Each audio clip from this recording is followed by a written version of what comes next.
என் அன்பு குழந்தையே, இரவு நேரங்களில் யாருக்கும் தெரியாமல் உன் தலையணையில் சிந்திய கண்ணீர் துளிகளை நான் பார்த்து கொண்டுதான் இருக்கின்றேன். எனக்கு உயிர் போன்ற உறவு என்னை விட்டு போய்விட்டதே. நான் என்ன தவறு செய்தேன்? என் அன்பிற்கு மரியாதை இல்லையா? என் மீது தவறே இல்லாத போது எனக்கு ஏன் இந்த தனிமை, இந்த வலி என்று உன் இதயத்தில் ரணத்தோடு வாழ்ந்த நாட்கள் எத்தனை எத்தனை! உறவுகள் பிரிவதும் அதனால் ஏற்படும் காயங்களும் மனித வாழ்க்கையில் மிகப்பெரிய நரகம். இப்படிப்பட்ட வேதனையை மனதில் சுமந்து கொண்டு வெளியில் யாரிடமும் காட்டிக்கொள்ள முடியாமல் சிரித்து கொண்டிருக்கும் உன் நிலைமை என்னவென்று எனக்கு தெரியும். உன்னுடைய அந்த வேதனைக்கு முற்றுப்புள்ளி வைக்கவே இதோ உன்னை தேடி மதுரை அரசாளும் மீனாட்சி தாய் நான் வந்திருக்கின்றேன். பிரபஞ்சத்தின் அசைவில் தற்செயலாக எதுவும் நடப்பதில்லை. இன்று இந்த தெய்வீக நாளில் அன்னை மீனாட்சியின் இந்த வாக்கை கேட்கிறாய் என்றால் உன்னை விட்டு பிரிந்த அந்த உறவின் திசையில் ஒரு பெரிய மாற்றம் நிகழப்போகிறது என்று அர்த்தம். பிரிந்த உறவு ஒன்று உன்னை தேடி வரப்போகிறது. ஆம் குழந்தையே, உன்னோடு பேசாமல் உன்னை அலட்சியப்படுத்தி உன்னை விட்டு விலகிச் சென்ற அந்த உயிருள்ள உறவு தன் தவறை உணர்ந்து மனம் மாறி மீண்டும் உன்னை தேடி வரப்போகிறது.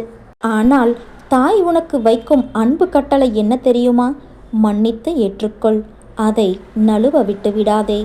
உன் மனதில் காயங்கள் இருக்கலாம், கோபம் இருக்கலாம். ஆனால் அன்னை மீனாட்சியின் இந்த வாக்கை நீ முழுமையாக கேள். உன் வாழ்க்கை மீண்டும் மலரப்போகிறது. ஏன் அந்த உறவை நீ மன்னிக்க வேண்டும் என்று நான் சொல்கிறேன் கேள். மனித வாழ்க்கையில் உறவுகள் பிரிவதும் மீண்டும் சேர்வதும் வெறும் மனிதர்களின் விருப்பம் மட்டும் அல்ல. அதன் பின்னணியில் பெரிய பிரபஞ்ச விதியும் கர்மவினையும் இருக்கிறது. ஏன் அந்த உறவு உன்னை விட்டு பிரிந்தது? பல நேரங்களில் ஒரு உறவு நம்மை விட்டு பிரிகிறது என்றால் அது நம் தவறு மட்டுமே காரணமல்ல. பிரபஞ்சம் அந்த நபருக்கு சில பாடங்களை கற்றுக் கொடுக்க விரும்புகிறது. உங்கள் அன்பின் அருமை, நீங்கள் அவர்களிடம் காட்டிய அக்கறையின் மதிப்பு என்ன என்பதை அவர்கள் உணர வேண்டும் என்பதற்காகவே இறைவன் அவர்களை சிறிது காலம் உங்களை விட்டு பிரிக்கிறார். உங்களை பிரிந்த அந்த நபரின் மனதில் இப்போது மிகப்பெரிய மனமாற்றம் ஏற்பட்டுள்ளது. நாம் தவறான முடிவெடுத்து விட்டோம், உண்மையான அன்பை இழந்துவிட்டோம் என்ற குற்ற உணர்ச்சி அவர்களை ஆட்கொண்டு விட்டது. உங்கள் அன்பின் ஆழம் இப்போதுதான் அவர்களுக்கு புரிகிறது. கோபத்தை விட மன்னிப்பே உயர்ந்தது. அவர்கள் என்னை அத்தனை காயப்படுத்தினார்களே, நான் ஏன் அவர்களை மீண்டும் ஏற்றுக்கொள்ள வேண்டும் என்று உங்கள் மனம் கேட்கலாம். குழந்தைகளே, காயப்படுத்தியவரை தண்டிக்க நினைப்பது மனித குணம். ஆனால் தவறை உணர்ந்து வரும் நபரை மன்னித்து ஏற்றுக்கொள்வது தெய்வ குணம். அன்னை மீனாட்சியின் சாட்சியாக உங்கள் கைகள் மீண்டும் இணையப் போகிறது.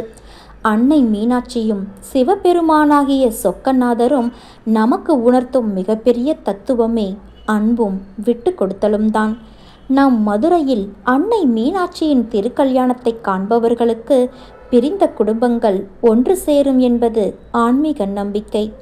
சில வருடங்களுக்கு முன்பு கணவன் மனைவியிடையே ஏற்பட்ட சிறிய சண்டையினால் ஒரு தம்பதி பிரிந்து வாழ்ந்து வந்தார்கள். 3 ஆண்டுகள் பேச்சுவார்த்தையே இல்லை. இருவர் பக்கமும் ஏதோ ஒரு கோபம் தடுத்து கொண்டே இருந்தது. மனதிற்குள் பிரிவு என்னும் தீ சுட்டெரித்தது. அந்த பெண் தினமும் அன்னை மீனாட்சியின் படத்திற்கு முன்னால் நெய் தீபம் ஏற்றி, தாயே, என் குடும்பத்தை காப்பாற்று, என் கணவரின் மனதை மாற்றி எங்களை ஒன்று சேர் என்று கதறி அழுது பிரார்த்தனை செய்தாள். திடீரென்று ஒரு நாள் அந்த பெண்ணின் கணவர் மனதில் இருந்த கோபம் அடியோடு மறைந்தது.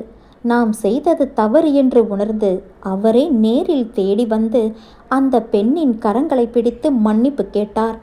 இன்று அவர்கள் மீனாட்சி அன்னையின் அருளால் பூர்வமாக வாழ்ந்து வருகிறார்கள். அன்னை மீனாட்சி நினைத்தால் எந்த கடினமான நெஞ்சத்தையும் மெழுகு போல உருக்கி விடுவாள். உங்களுக்குள்ளும் அதே அற்புதம் நடக்கப் போகிறது. உங்களை தேடி வரும் அந்த உறவிடம் உங்கள் பழங்கால கோபத்தை காட்டாதீர்கள். அன்னையின் அருளால் அவர்களை புன்னகையோடு ஏற்றுக்கொள்ளுங்கள்.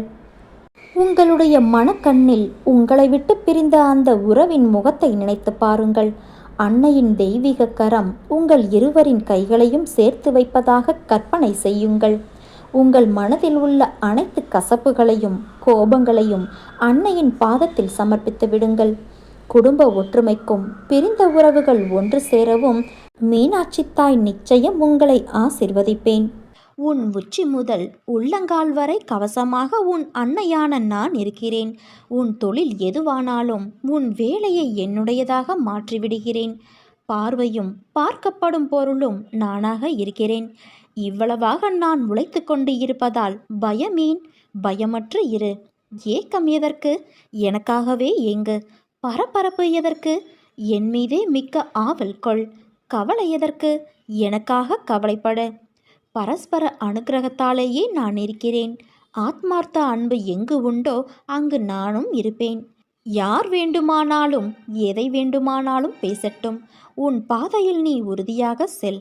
அவரிடம் நம்பிக்கை வையுங்கள், இவரிடம் நம்பிக்கை வையுங்கள் என்றெல்லாம் பிறர் சொல்வதை கேட்டு மயங்காதே. முதலில் உன் மீது நம்பிக்கை வை. உன் மீது வைக்கின்ற அசைக்க முடியாத நம்பிக்கையே என் மீது நீ வைக்கின்ற நம்பிக்கையாகும்.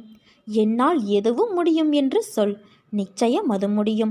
காரணம், உன்னில் இருப்பது நீ அல்ல, உன் வெற்றி வராகி தாயான நான். உன் கனவுகள் அனைத்தும் விரைவில் பூர்த்தியாகும். உன் எண்ணங்கள் நிறைவேறும். உன்னை தேடி அதிர்ஷ்டம் வரும் நேரம் இது என் குழந்தையே. யார் வேண்டுமானாலும் நூற்றுக்கணக்கான விஷயங்களை உனக்கு எதிராக கூறட்டும். ஆனால் அவர்களுக்கு எந்த விதத்திலும் கசப்பான பதிலளிக்கும்படியான சீற்றம் கொள்ளாதே.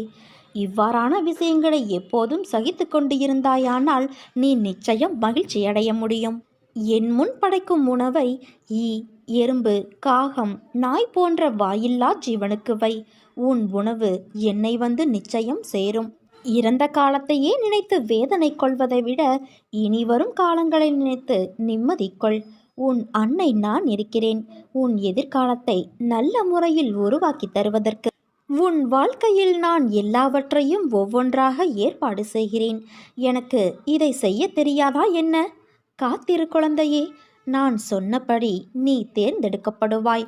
நான் என் வார்த்தைகளில் தவறிவிட்டேன் என்று நீ நினைக்கிறாய்.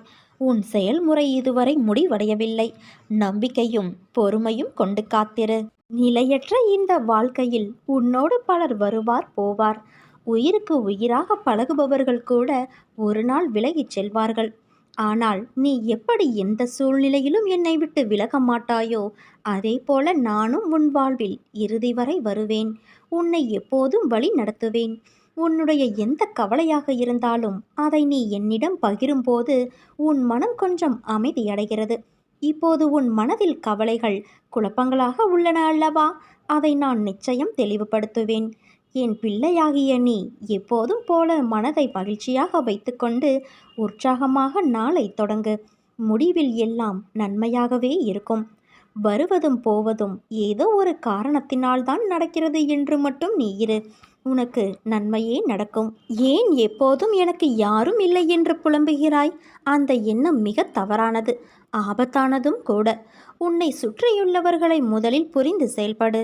அதை விட்டுவிட்டு உன் எதிர்பார்ப்புகளை அவர்கள் உடைக்கும்போது நீ கவலைப்படுகிறாய்.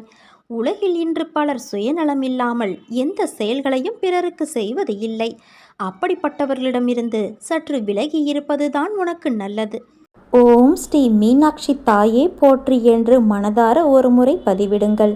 உங்களுக்கு மீனாட்சியின் அருள் முழுமையாக கிடைக்கும்.